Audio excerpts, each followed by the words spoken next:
Inside the Huddle is sponsored by Ohio Production Paint and Assembly Corporation. For your industrial painting needs, call OPAC at 419-582-2761 or visit them at 18 East Main Street in Osgood. Hey readers and followers, I am Jake Dowling from the Evening Leader. This is Seth Kinker from the Minster Community Post, and we are in week 3 now of the Inside the Huddle video preview. So we'll start with Minster, who they're playing this week. Obviously, St. Mary's playing Ottawa-Glandorf, and then New Bremen will be playing Delva St. John's. Minster, who do they have this week? Yeah, Minster takes on St. Henry this week. Kind of just looking back to this past week against Coldwater. They dropped to 0-2. They lost 49-14 to Coldwater. Miles Boston game for Coldwater had 5 total touchdowns and 300 total yards. The Minster defense did get about 515 yards, and 42 of those points came in the first half. One of the things, the positives from that game, they got better in every kind of statistical category offensively. Quarterback Johnny Nixon went 13 for 25. He had 124 yards, a touchdown, and an interception. Connor Albers ran 16 times for 69 yards and a touchdown. And then receiving-wise, you had Adam Kettner get 5 catches for 56 yards, and Devin Webker grabbed 3 passes for 45 yards and a touchdown. So the big thing, another thing from that game was kind of the snap center exchange, which is a big problem in game 1. I talked to head coach Garner Stokes on the phone the other night, and he said that was markedly improved. There weren't a lot of result plays. I mean, not looking on the scoreboard, like just looking at how their offense executed. There weren't a lot of result plays, which is how they wanted to end up. But he said the execution this week was better than it had been last week. And defensively, I mean, it needs to be better, clearly, but I just talked to him about that, and they're still, I mean, you're replacing, it's 5 total starters back, so, I mean, these struggles are going to come. It's not surprising. You have guys kind of getting used to the speed of varsity. For him, defensively, I talked to him, it was just still about alignment, kind of reading their keys and doing what they do. He said that it made Minster good in the first place, and a lot of it's just kind of just getting better execution-wise. So, looking ahead to this week, we have St. Henry, who is 1-1. They lost to Coldwater in week 1, and they beat Ann in week 2, and it's kind of a mixed bag there. You know, Coldwater strong. Obviously, Minster just saw them, and St. Henry didn't score against Coldwater, but then they beat Anna. They put up 44 points. The thing is, Anna is a returning state champion, but they do have a lot to replace as well. A team similar to Minster. So I talked to Stokes, and he said obviously the focus is again on them and trying to incrementally improve. But the keys, he said, with St. Henry is just another physical, well-coached team that's kind of going to be looking to get downhill. So it's another the defenses, these keys that they're working on and getting aligned, and these small issues and reading their keys to kind of make better plays on defense is going to again be at the forefront in this matchup. Yeah, it seems like, and Friday talked about this for St. Mary's. They're in our interview on Tuesday, but it seems like at this point, we already know what COVID did to everybody's off season. It pretty much blew it up, and there was no off season for a lot of teams. And the first 2 games were trying to get their feet underneath them. Now it's trying to fine tune things as you're turning that corner weeks 3, 4, and 5 to get ready for the postseason. That's kind of what it seems like Stokes was kind of alluding to a little bit there. Yeah. And then who does St. Mary's have this week? Yep. So St. Mary's plays Ottawa-Glandorf. Always a physical team. Always a pretty good matchup between the two schools. Kind of going back a little bit from last week, St. Mary's obviously played Wapakoneta. If you're a St. Mary's fan, you know how that turned out. St. Mary's won that game 14-7 in overtime. Pretty much a mirror of what happened last season's game, where Wapak used Evan Keck, who went overtime, and I think he rushed for 5 runs that he had and accumulated all of the 20 yards to win that game and win in overtime for Wapak. Same thing for St. Mary's, except Gavin Renicky rushed for 1 time but didn't get any yards there. But he had accounted for all the 20 yards that St. Mary's needed to get that touchdown. Hinkle ran for 22 carries for 90 yards and a touchdown. Sudmore's kind of getting his feet back together. He had missed 2 to 3 weeks of off-season, being sick, non-COVID related, and so he's kind of getting his feet back under him. Fry thinks by week 4 or week 5 he'll be in good shape, and he could be a workhorse. He's already starting to be a workhorse for St. Mary's. Really, St. Mary's hasn't had that in the last couple of years. They didn't really have that last year because they lost so much. So he might be that workhorse that they are desperately needing a little bit down the road. But anyways, so they won that game at 14-7 against Wapak. Now they transitioned to Ottawa-Glandorf. Otto Glandorf is kind of like St. Mary's in the fact that they're a little inconsistent right now, and that's what St. Mary's is a little bit inconsistent with their first half play and their second half play, and I'll get into that a little bit later. But Ottawa Glandorf threw up 48 points against Defiance in week 1 and beat them handily. In week 2, they come home and it gets spoiled by an Elida team who hadn't won a game all season long last year. They were 0-10. They lose their first game. They're still looking for their first win for their new coach, and they beat Ottawa Glandorf 14-7. They limited their quarterback Jacob Baba and limited their running game. They have a new running back this year, a new starting running back. So they really limited their offense. They couldn't really do a whole lot. Obviously, they don't muster up 14 points. I think it was just over 100 yards total offense. So they're looking for a little bit of consistency. St. Mary's is looking a little bit for consistency too. Each of their first 2 games, they've scored 0 points in the first half. But in the second half, they played well. They've only scored 21 points, so they're still looking a little bit of identity there on their offensive side. So both teams kind of in the same spot. They're looking for a little bit of consistency. So we'll see what happens there. A little bit about Ottawa Glandorf. They were 9-4 last year, 7-2 in the Western Buckeye League. That was, I believe, tied for second with St. Mary's. These 2 teams played each other in week 3 last year up in Ottawa, and Ottawa won 30-27 in that game. And Blevins pretty much had a field day against St. Mary's. He had over 221 yards. He had 2 touchdowns. And the big issue that St. Mary's ran into with Baba and his passing offense was communication breakdowns in the secondary. And they had, for example, 2 plays where receivers were open scot-free. Baba hits them for big plays, and they either score or they set up for a scoring play a few plays later. So that will be their biggest challenge. I'll get into that a little bit later with their with St. Mary's secondary. But last season, Baba was 1,623 yards passing, 118 of 185. Completed a little bit more than 60% of his passes overall. Had 16 touchdowns to only 5 interceptions. His go-to receiver will be Brendan Blevins, who was the first team All-WBL selection last year. 28 receptions, 589 yards, 6 touchdowns. And he had 21 yards per catch, so the kid can make big plays. One in particular last year was when he had a pass out to the flat. Dylan Troglin tried to get him. He got away from Troglin, also got away from Carson Fishbach, and ended up being like a 65-yard catch and run play for Blevins. So for St. Mary's, their biggest X factor would pretty much be consistency, trying to find that consistency. And it seems like St. Mary's has that issue every year around this time of year where Coach always says, we're trying to be consistent, trying to do the little things to get better. And that's understandable in the beginning of the year. It's also understandable for a season like this where you lost your off-season, you lost your 7-on-7s.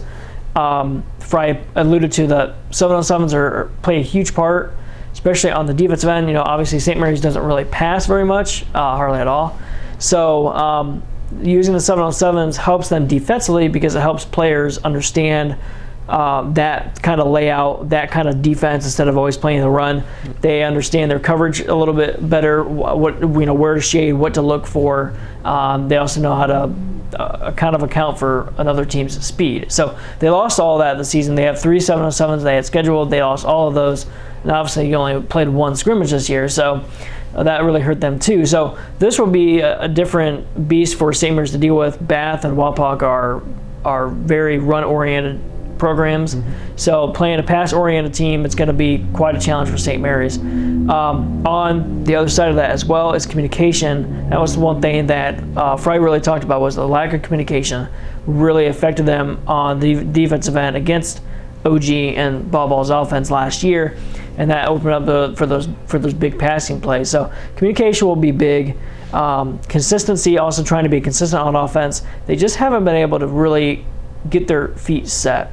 They have a lot of depth at the running back position. That's not really the issue. Their offensive line brings back a lot of players, so that's not really the issue. It's just what he had said, finishing drives. For an example, again, week 1 against Bath, they were at the 1-yard line, Aiden Hinkle fumbles, and it's no score for St. Mary's on the other end.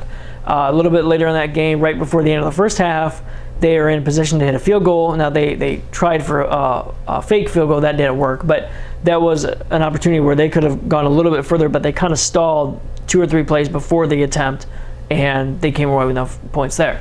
Against Wapakoneta, they had a couple of chances to score early on, and then especially late in that fourth quarter where they had an opportunity to win the game, they had, I think, racked up 30 yards roughly on 2 pass plays after Wapak had scored a game-tying touchdown, 7-7 late in the fourth.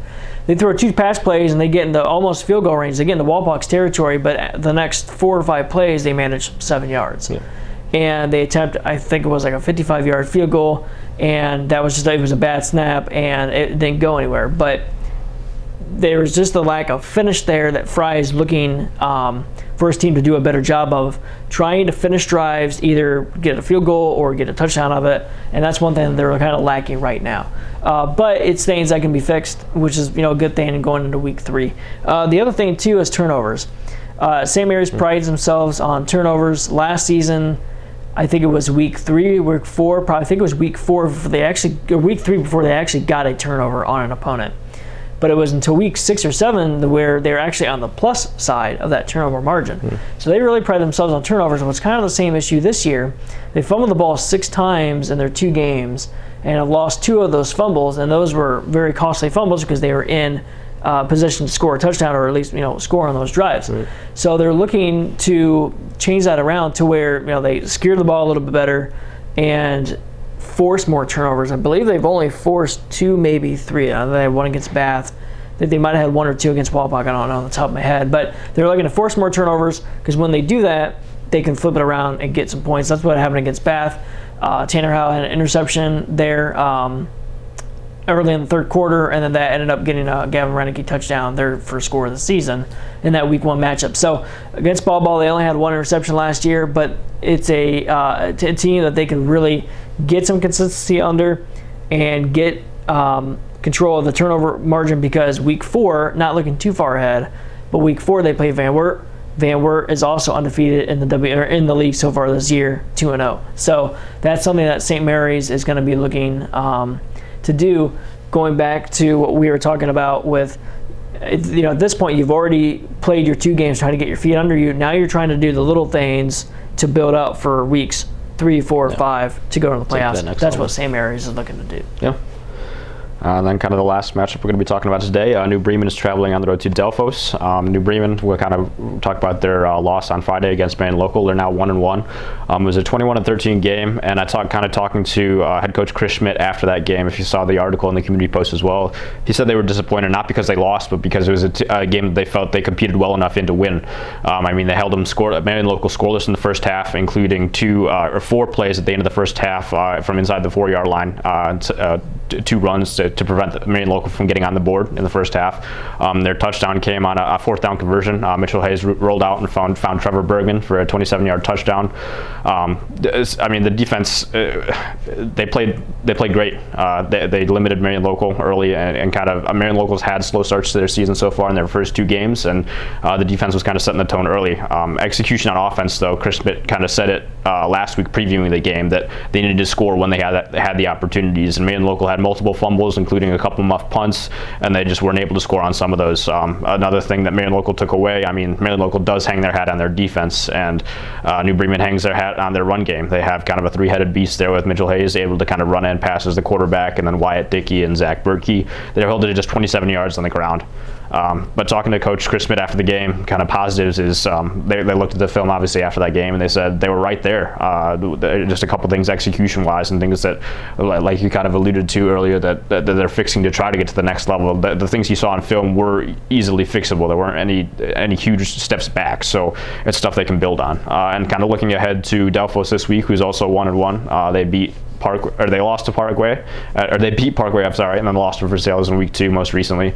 The difference between kind of Delphos and other teams that they faced so far is they're more of a true spread team. So the examples he gave me with kind of facing Minster, another MAC team, and then kind of what they run as well, they have more tight ends in their sets. Delphos doesn't do that. They have more 2x2 or 3x1 formations. So he said rushing the quarterback they're going to be trying to obviously pressure that quarterback and kind of try to make him make those decisions faster. But at the same time, lane discipline is going to be essential. If they get too far upfield, that just allows the quarterback to step up, scramble, and rush for some easy yards. So in addition to that, last week they gave up. The third quarter was kind of the momentum changer for Marion Local in that win. They had two big pass touchdowns, but just big passes to set that up. So Chris Schmidt said, looking at the film, they know their secondary is going to have to, or they know Delphos is going to see that as well and want to take advantage of that. So the secondary is going to have to clean some things up and play a little bit better there to make sure Delphos can't do what they want to do in the spread and pass that. And the last thing was kind of with those 27 rush yards. I mean, he knew that running against Marion Local was going to be tough, but he knows that kind of trying to get back into that groove of thing. The run game is so important for what they want to do as far as setting the tone for play actions or just setting the tone for physically up front offensively. That's what they want to do. So he said this week the focus against Delphos is kind of just getting back to what they do, which is running the ball effectively. Yeah, and it's just amazing that you had said earlier that Schmidt felt like he had a chance to win that game against Marion Local. When was the last time New Bremen has felt like they could win a game against a Marion Local team? He talked about it. He was like, I mean, it's, you're never happy after a loss, but he said at the same time, like, you can sit back and say, wow, like, we were at Marion Local, and then we came away from the game feeling like we should have won, which is, he said, I think that's a step or a sign of where, like, the program is and how far it's come so far. Yeah, absolutely. It's very exciting to see them play so well, because I remember when I first came here 5 years ago, and they were winless for a couple years. So to kind of see them, it's good to see them in that next level. Yeah, absolutely. All right, so that is our recap for Inside the Huddle Week 3. You can find more and actually more in-depth information at the printed edition of the Evening Leaders. Inside the Huddle on Thursday's preview. We have a lot of good information there, a lot of little things to watch out for, so there'll be even more than what we talked about for today. So be sure to check that out in Thursday's paper. Also, the Community Post has their coverage as well, and our coverage from Friday night's game. So take care. Be sure to go on the eveningleader.com and the MrCommunityPost.com for all of your local news and highlights. Take care. We'll see you next week.